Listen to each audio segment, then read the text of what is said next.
Hey guys, this will be video 6 for the vintage Gretsch 6120 conversion and or restoration.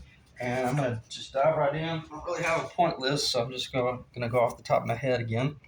And this should be an extremely short video. It shouldn't be over 15 minutes or so. I think we've talked about the body enough in general to at least get you thinking about how to prioritize the work you're going to do on the body. So let's talk about the neck. And we've already come to the conclusion we're going to leave it historical, even though it's a really rough dovetail. All this stuff can be cleaned up, so much so that once you're fitting it, dry fitting it in preparation for the glue up. And let me digress just a little bit. I'll probably be changing the pitch on this one ever so slightly. It won't be much, but it will be changed. And I will. I'm not going to start talking about that. I'll talk about that stuff later. But I'm going to be making some changes so that this thing can actually mount and pitch up ever so slightly more, but not create a gaping hole back here. In other words, I'm going to drop it down in the body just a little, and then I'm going to pitch it up to guarantee that I get my beautiful, beautiful old vintage Brazilian rosewood with a 1963 Gibson ABR1 bridge on there, which is about as rare as they come. It's already pre-cut on just under 2 inches, 2-inch center, so that'll be a nice fit. And I say all that to say this, it will allow me to get an actual bridge that is functional so that I can change the height of this bridge throughout the different seasons. The whole idea about an arch top that is non-trestle braced, they're going to move. Um, if you're in real rainy climate, they're going to go one way. You're in a really dry climate like in Arizona, they're going to go another way. Okay, and then cold of winter, when it's really dry, they'll go another way. So that's what I meant by this guitar was only perfect about 6 months out of the year, and the other time the action was way too high, and I just couldn't. Let me think. Yes, the action. No, I'm sorry. The action. Yes, the action was too high. I couldn't get it. I couldn't get it. In other words, it was wrong. Okay, so let me shut up and talk about that. Let me talk about the neck. So we're going to put it in a dovetail. All right, here's what's going to happen. I don't know if I talked about this already. I may have talked about this in the first video, if not the second, or possibly I talked about it in a video extensively, which is what I think happened, and then I ended up erasing that video. I'm pretty sure that's what happened.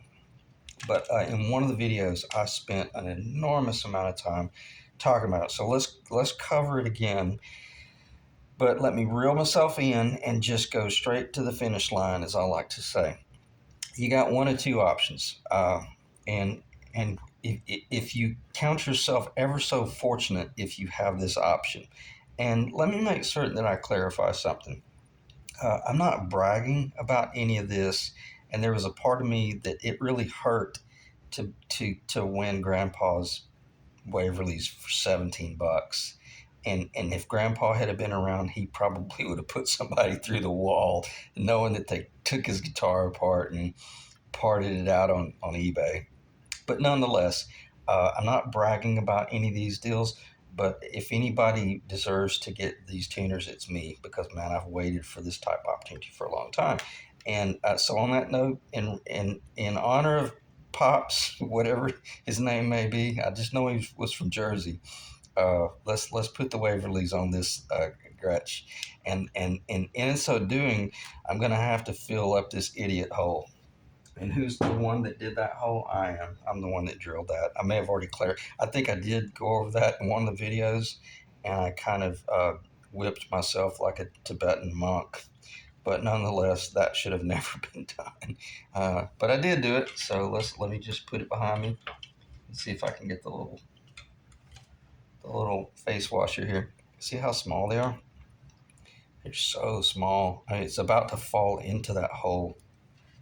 That's what was supposed to be on there. And I'll shoot straight with you. They're a little bit chintzy. Because that's exactly what was on my 57. And I always remember looking up there at that massive wide headstock. It looked like a boat paddle, and then it had these itty bitty little uh, ferrules. Yeah, they're called ferrules with no face washer. It wouldn't be that bad if they had a face washer and then the ferrule, but they were pretty lonely up there in that massive real estate of all that Gretsch headstock. So, do I want to do that on this one? I will shoot straight. It's gonna be a struggle because I've been so used to looking at it and always things like that. Put them in a little tin so you don't look around and realize they're in the trash. But I've been looking at this for so long, and I'm so used to looking at the Spurzels that I don't know. I got to tell you, it's a tough call right now. But having the fact, I don't know if I've shown these, and if I have, I want to apologize because if you're like me, man, I would love to see this. We just don't get this opportunity every day. And the fact that I've got all the other corresponding gold, these really need to go on here. Excuse me. And I may just have to suffer through the fact that I lose some of the substantial appearance of the Spurzell. And if you, well, the reason I'm showing this is there's nothing that looks more unattractive than getting the any color Spurzell, and then if they're gold or if they're chrome, especially, then you put the corresponding gold or chrome face washer and a ferrule on a nut on there. It just screams cheap. But what I like to do is always regard, even if this was like a light maple, like the figured maple, it looks so good to use a black face washer, and then well, I don't know why I'm showing that, but just like that right there. And I'm having to move it because of this light here. I don't know what's reflecting. Or you could just go all black, and then what I'm saying is this kind of helps maintain the vintage look of just looking up there and just seeing the little gold, the real small amount of gold, and but then not too much is what I'm saying. All right, let me just stop. But that's what I love about the Spurzell. You could go with gold, or you could go with purple. You could go with red. You could go with green. I mean, it's just so cool. And I think one of the coolest guitars I've ever. I used to do this a lot. I did own. I say a lot. A lot of times I would do the black bass and then the gold, satin gold here and the satin gold here. And I think it had the satin gold locking whatever that little thing is called, the nut. But then the base was black. And I mean, it was cool. And then you flip it over and you have the black washer with the gold um, ferrule and then the gold. Would it have been gold? No, it may have been. Yeah, because I don't think these weren't black. These were always either gold or chrome, if that makes sense. It was just a housing. In other words, it was just the housing that was black. I mean, it looked really cool. And they you can order them that way. I'm pretty certain, but nonetheless, I just want to let you know that you got options. And if you luck up on a neck that someone has already machined for Spurzels, just leave them on there until possibly you trip up on a deal like that. And I say that to say this: you're going to get a little bit better tuning stability with the Spurzell, but not like a Floyd Rose locking nut. You've got a this is a 1940s 50s design. You can only expect it to do so much, and the whole idea about putting a Bigsby on a guitar, well, if you're putting a Bigsby on a guitar, I may have said it in one of the first videos, the whole idea of putting the Bigsby on a guitar is so you're not in tune. I like the idea of I'm able to go out of tune, and even when I come back up to where it should be, if it's off a little bit, well, I'll just kind of manipulate the chords in order to get there until I get to the next song. Then I'll stop and tune it. We all know how to tune a guitar. So nonetheless, if anything, that's the beauty of the old vintage. They're quirky and they're kind of cranky every now and then, but once you get used to them, uh, it's a sweet relationship. And I've always had incredible success, incredible success running the brass nut. It just and from a tuning stability, have found that it's just as good as the bone. I do love the bone nut, but I just so prefer the brass nut on this combination because I had mentioned in one of my early videos months back that I was building a guitar for a guy, and he asked my opinion about going with a brass nut, and I told him, I said, if it were me, I would, but for you, I would really prefer that we go with the bone nut because the brass nut will give you a better palette. It's kind of like a mouthpiece for a really fine saxophone or a really fine mouthpiece for a nice saxophone, but it's only as good as the player. And the brass nut will tend to work you a little bit harder, but I can take this brass nut and I can peel the paint off the walls with a piercing, highs, or I can start hybrid picking and get a really beautiful warm tone. So if I'm a good player or if I'm a fairly comfortable player, then I think the brass nut by far gives me more of a palette to work with than just the bone. But the bone is very safe and beautiful and clear nut. Now, keep in mind, they did not run the bone nut on this guitar, if I'm not mistaken. I think might have been aluminum. Maybe wrong about that. And it may have been brass. Can't remember. It seems like they had the 0 fret and possibly aluminum back here. But nonetheless, it was metallic. And you would think that would be a screaming, loud, bright guitar, the maple on the maple, but because of the thinness of the wood, the thinner and the lighter the bite, the warmer the wood gets. This is so much along the lines of an acoustic guitar that even if it's a bright wood, you can get really beautiful warm tones with it. And now I'm just off in left field now. I need to stop talking about that. But I guess